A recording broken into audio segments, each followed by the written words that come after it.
우리 말씀 함께 보겠습니다. 사도행전 8장 14절부터 25절입니다. 사람들끼리 오해할 때가 있거든요. 오해를 가만히 놔두면 굉장히 관계에 문제가 생깁니다. 근데 그 오해에 누군가 말을 중간에 옮기는 사람의 나쁜 의도가 있었으면 그건 빨리 또 잡아야 되는 거예요. 사람은 누구다? 죄인이다. 그래서 여러 가지 이유로 오해가 발생할 수가 있습니다. 그런데 대부분 사람 간의 오해는 풀기 나름이에요. 그죠? 풀기 나름이고, 오랜 시간 두고 대화를 해 나가다 보면 이 사람의 진짜 모습이 무엇인지 결국은 드러나게 되어 있습니다. 아, 내가 정말 오해했구나. 저 사람의 이야기만 듣고 있다가 내가 잘못 판단할 뻔했구나. 그러니까 사람은 오랜 시간 두고 보면 어느 정도는 그냥 뭐 드러나는 것 같아요. 그리고 이해하게 되고 또 관계적으로도 해결도 됩니다. 자, 오늘 제가 왜 오해에 대해서 이야기했냐면, 인간의 오해는 사실 좀 가볍게 처리될 수 있는 여지가 많아요. 근데 오늘 누구의 오해가 있나요? 시몬의 오해가 있습니다. 자, 오해라고 이야기할 수 있는, 그리고 그렇게 파악할 수 있는 부분이 이렇게 있네요. 자, 20절 한번 보겠습니다. 베드로가 이르되 내가 하나님의 선물을 돈 주고 살 줄로 생각했다. 오해한 거죠. 그러니까 이 오해는 우리가 아까 사람 간에 발생할 때 가볍게 처리할 수 있었던 오해처럼 취급되지 않는 것을 오늘 본문에 볼 수가 있어요. 그런데 지금 시몬은 성령을 무엇으로 이해하고 있습니까? 돈 주고 살 수 있는 것으로 생각하고 있다고요. 그러니까 지금 시몬의 요청 속에, 시몬의 바램 속에, 시몬의 판단과 결정 속에 뭐가 있냐면 성령에 대한 이해가 담겨져 있는데 그게 오해였단 말이에요. 자, 그러면 오해는 그냥 풀면 되는 거 아닙니까? 야, 너 잘못 생각했어, 그런 거 아니야 라고 하면 되는데, 오늘 가만히 보십시오. 21절 같이 한번 읽어볼까요? 단순한 오해면 야, 너 오해했다. 그거 그렇게 생각해서는 안 되지. 타일러도 되잖아요. 그런데 오늘 성령께서 이 베드로와 요한을 통해서 이 시간 우리에게 단순한 그렇게 처리될 오해가 아님을 알려주시죠. 함께 읽겠습니다. 21절 시작. 하나님 앞에서 내 마음이 바르지 못하니 이 도에는 관계도 없고 분깃될 것도 없느니라. 맞아요. 여러분들 오해할 수 있어요. 여러분들, 제가 여러분들에게 뭘 물어봅니다. 근데 여러분들이 잘못 이해하고 오해하고 잘못 대답할 수 있어요. 그때마다 제가 여러분에게 내 마음이 바르지 못하니 이렇게 얘기하지 않죠. 그런데 오늘 시몬에게 나타난 오해의 근원은 뭐냐면 하나님 앞에 마음이 바르지 못함으로 생겨난 오해이기 때문에 무엇을 요구할까요? 22절 함께 읽습니다. 시작. 그러므로 너의 이 악함을 회개하고 주께 기도하라. 혹 마음에 품 것을 사하여 주시라. 맞아요. 결국 이것은 어떠한 문제다? 풀어야 될 문제가 아니에요. 그냥 사람 간에 뭐 일어날 수 있는 사소한 오해는 아이 그래, 내 미안하다 뭐 이렇게 풀 수 있죠. 그런데 오늘 이 오해는 뭐로 해결된 문제다? 예, 회개로 해결된 문제다라는 거예요. 그러고 나서 보니까 이것들을 가만히 묵상하고 있는데 누가 떠오르냐면 갑자기 초대왕 사울이 떠오릅니다. 자, 사울이 잘못 오해하고 있었던 게 있었어요. 뭐냐면 하나님께서 그거 다 살려두지 말라고 그러고 다 진멸하라고 그랬거든요. 근데 막 어디서 막 양소리 들리고 막 뭐 꽥꽥 소리 들리고 난리가 납니다. 그리고 뭔가 모아둔 것 같습니다. 그래서 선지자가 물어보는 거예요. 사무엘이 이거 뭐냐고. 근데 이거 하나님께 나중에 제사 드릴 때 쓰려고 내가 다 모아놨지롱, 이렇게 얘기하는 겁니다. 그때 사무엘 선지자가 뭐라고 얘기합니까? 순종이 제사보다 낫습니다 라고 이야기해요. 그러니까 이게 하나님 앞에 뭘 해야 되는지 뭘 하지 말아야 되는지 뭐가 오해가 있었던 거죠. 자, 그러면 오해를 그냥 풀고 다음서부터 그러지 마십시오 라고 하면 되는데, 그때는 이미 두 번째 잘못한 거예요. 이 대목은, 첫 대목은 어디서죠? 사무엘 선지자가 오지 않아서 사울이 먼저 뭐 합니까? 하지 말아야 될 일을 행동하죠. 뭐예요? 제사장만 드려야 될 제사를 자기가 직접 드립니다. 그래도 되는 줄 알았나 봐요. 그러니까 이 오해는 어디서부터 근원됐냐면 결국 이 사울의 내면에 있는 하나님 앞에 바르지 못한 태도, 결국 22절 악함이 근원이었다. 왜냐하면 악함이 근원이 아니었다면, 단순한 오해였다면, 정말 가볍게 처리할 단순한 오해였다면 하나님께서 그렇게 사울을 쳐내지 않으셨을 겁니다. 그러니까 지금 사울은 하나님에 대한 잘못된 오해가 있었고요, 그리고 뭔가 추구하는 바가 안에 있는 악함이 발동이 된 거예요. 자, 결국 순종이 제사보다 낫다라는 이 말씀 앞에 사울의 뭐가 드러났죠? 하나님에 대한 완전히 잘못된 인식이 드러났고 오해가 드러났고, 그리고 그것은 어떻게 보면 회개에 대한 문제였어요. 그러나서 보니까 한 가지가 더 떠오르더라고요. 고린도 전서에 1장에 이렇게 되어 있습니다. 1장 23절인데요. 우리는 십자가에 못 박힌 그리스도를 전해요. 왜? 그게 우리에게는 뭡니까? 이 능력이기 때문에 그래요. 복음이기 때문에 그렇습니다. 그런데 믿지 않는 사람, 회개하지 않은 사람에게는 어떤 식으로 이해가 되고 오늘 표현으로 보면 오해가 되냐면 이렇게 됩니다. 유대인에게는 뭐다? 거리끼는 거다. 그게 굉장히 거리끼는 것이 됩니다. 그리고 헬라인에게는, 이방인에게는요, 미련한 것이 됩니다.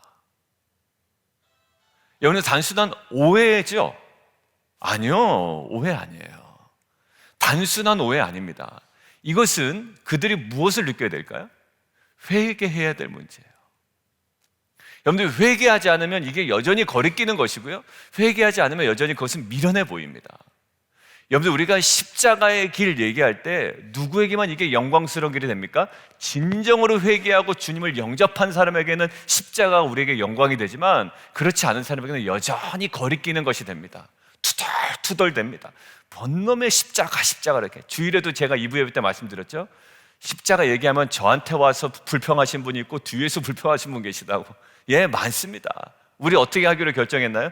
그냥 가는 거예요. 예. 여러분들, 정말 알 사람만 알도다 합니다. 뭐 때려잡아서 내는 것도 아니고요. 여러분들, 그런데 오직 부르심을 입은 자들에게는 뭡니까? 유대인이나 헬라인이나 그리스도는 뭐다?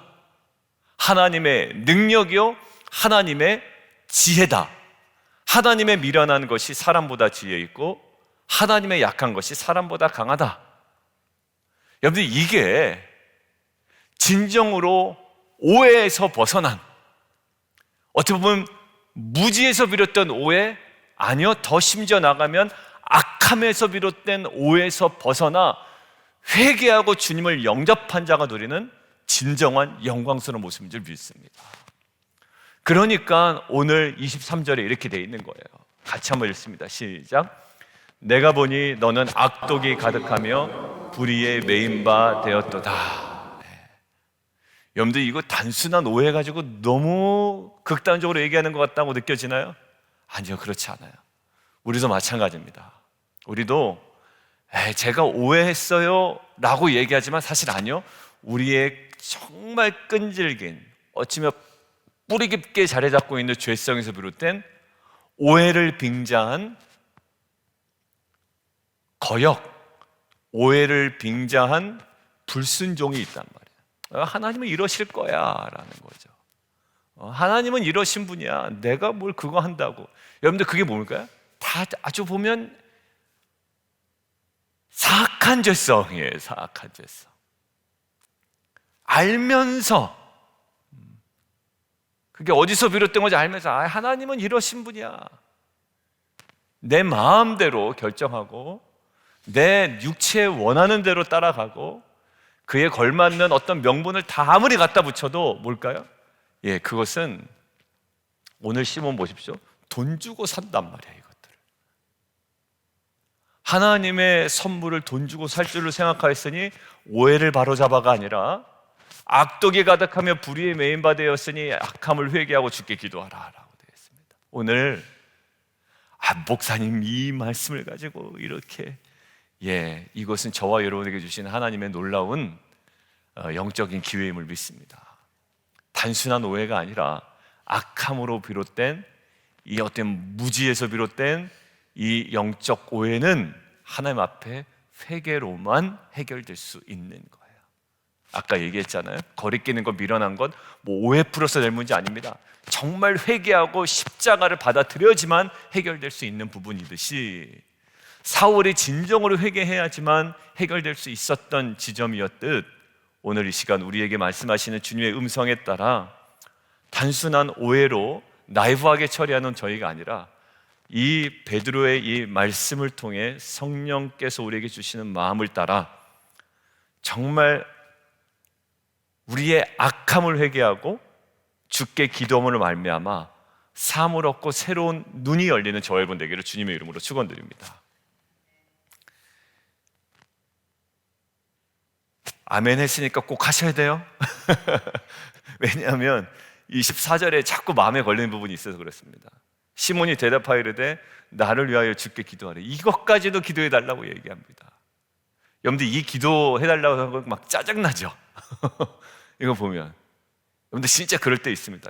자기가 자기 기도 안 하면서 맨날 기도해 달라고 그런 사람들이 없지만 있다면 딱 이런 모습일 거예요. 이건 자기가 기도해야 되는 거예요. 물론 기도해 줄 수 있죠.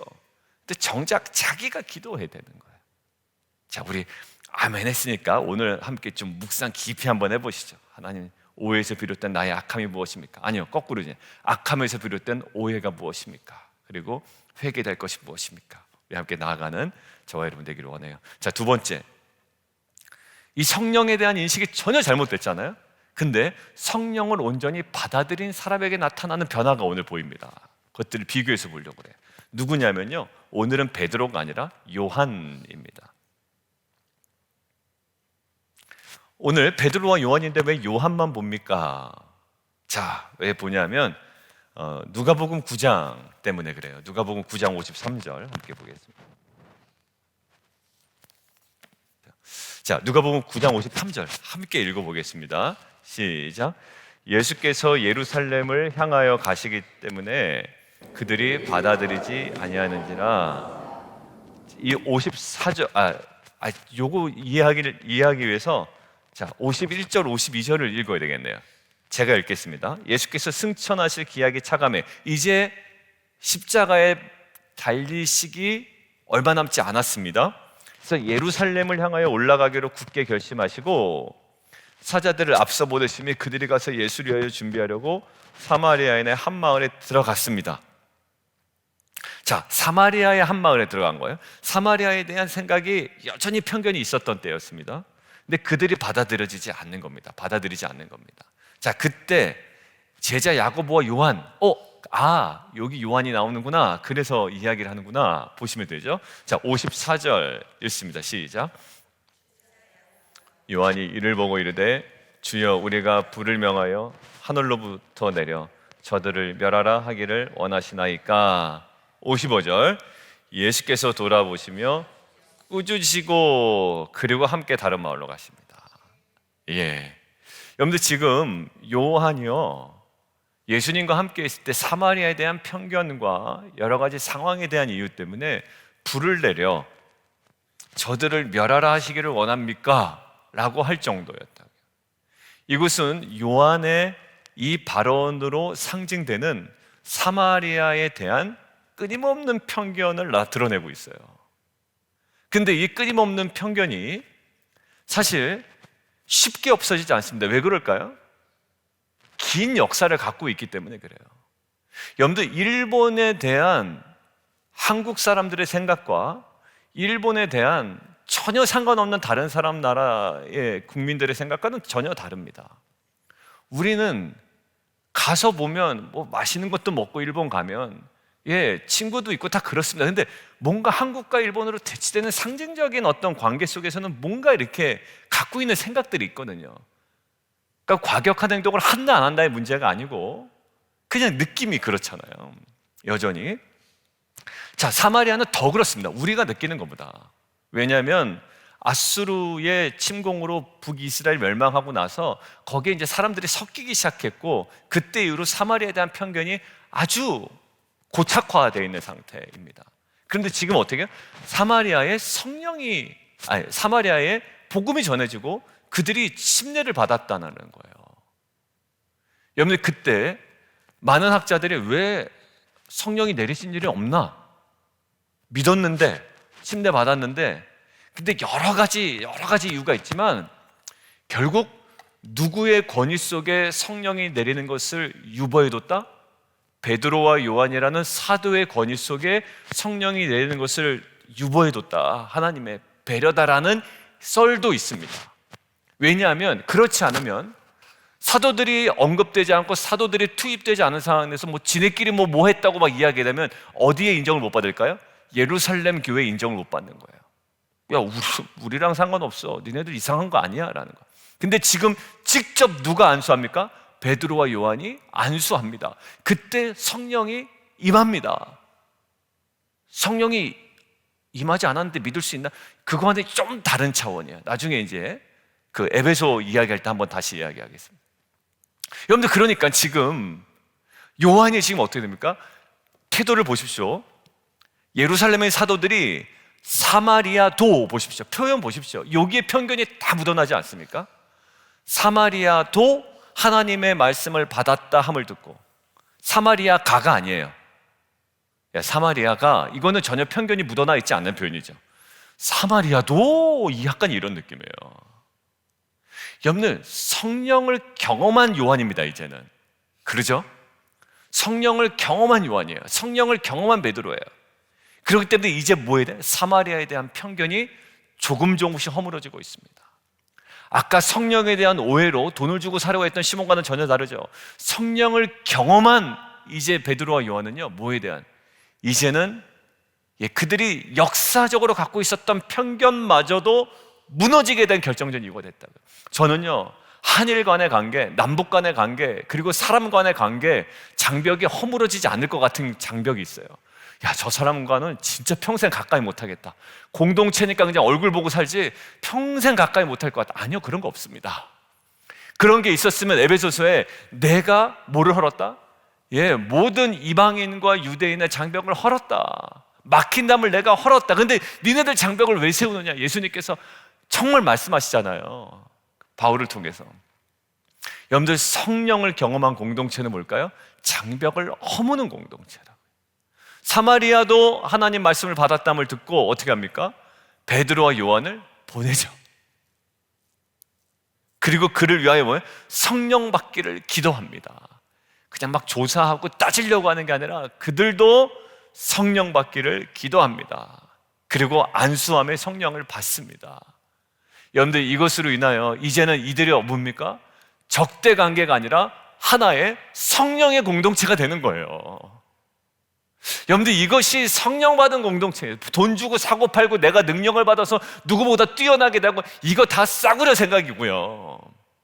뭐냐면 성령의 공동체, 이렇게 모든 정말 오랜 역사 동안에 견고하게 세워졌던 한 지역과 그 대상을 향하여 마음이 열리고 장벽이 허물어지고 성령의 공동체로 하나 되는 것이, 이것이 진정한 증인 공동체 모습인 줄 믿습니다. 나는 죽어도 쟤한테 말씀 안 전할 거야가 아니라 나는 죽어도 말씀 전하고 죽을 거야, 그에게. 약간 이렇게 변화가 되는 것이 아닐까요? 사마리아 상종도 안 할 거야가 아니라 이제는 그들에게 내려가서 말씀만 받는 것이 아니라 성령도 받아야 돼 라고 내려가야 되는 것이 오지 않을까요? 교회 나온 것만 됐다, 야 걔는 교회 나온 것만 해도 됐다, 이제 내가 신경 안 쓴다가 아니라, 교회 나온 정도가 아니라 그가 성장할 수 있도록 같은 큐트방으로 끌어당겨서, 아니면 텐트로 모시게 해서, 아니면 밥을 사주든 뭐하든 해서 더 성장하도록 하게 하는 것이, 이거 성령 공동체 아닐까요? 그냥 마음 많은 사람들끼리 맨날 모여서 밥 먹는 거 말고 사역은 마음 많은 사람들끼리 모여서도 되는 게 있지만 결국 뭡니까? 유대와 사마리아와 땅끝까지 가는 거예요. 목사님 어제 나 진짜 마음 많은 사람이랑 밥 먹었는데 알고 얘기하시는 건가? 아니, 그런 거 얘기하는 게 아니죠. 그게 아니라 우리의 사역이 계속 확장되는 거예요. 장벽이 허물어지고. 여러분들, 이러한 공동체로 날마다 거듭나는, 새로워지는 귀한 은혜가 있기를 원합니다. 우리 함께 좀 기도하며 나가도록 하겠습니다. 성령 돈으로 살 수 없어요. 시몬 오해한 거예요. 그런데 시몬 오해했다 라고 끝나지 않네요. 오늘 굉장히 베드로는 집요하게 하나님 앞에서 내 마음이 바르지 못했다, 그리고 너 악함을 회개해라, 마음에 품은 것 있다, 그리고 너는 악독이 가득하다, 불의에 메인바 되었다. 야, 너무 가혹한 판단인 것 같지만 사실 이게 회복이 안 되면 이 오해는 단순한 오해가 아님을, 회개로 해결될 수밖에 없는 영적인 오해, 그리고 악함에서 비롯된, 죄성에서 비롯된, 그래서 무지로 연결되고 이것이 오히려 연결되어 오히려 하나님과는 전혀 거리가 멀어지게 된 이 모습을 우리에게 보여줍니다. 어디에서 봤죠?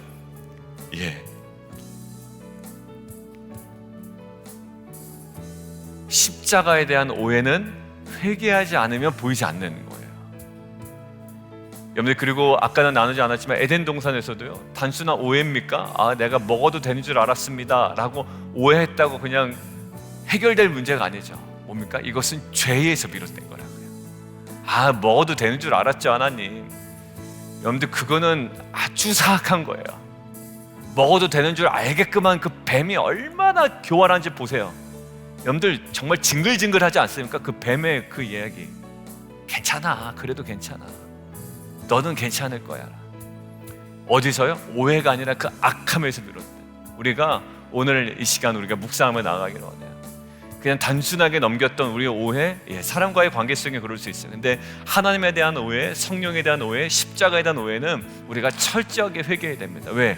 그 오해에서 비롯된 우리의 주장들이 다른 사람들의 신앙을 떨어뜨리는 경우도 있거든요. 십자가 별거 아니야. 여러분들, 얼마나 한 사람의 신앙을 떨어뜨리는지 몰라요. 그것 때문에 와서 목사님 그 얘기 들을 때 내가 좀 마음 편했다가 정말 마음이 어려워졌어요 라고 하신 분도 있어요. 여러분들, 그 십자가에 대한 오해, 회개해야 될 문제고요. 여러분들, 매사가 그런 건 아니에요. 근데 오늘 말씀이 그러하기에 회개에 대한 지점을 우리가 찾고 우리가 다시 한번 돌이키는 귀한 은혜가 있기를 원합니다. 이제 함께 기도하며 나가도록 하겠습니다. 함께 기도하겠습니다. 살아계신 하나님 아버지, 감사합니다.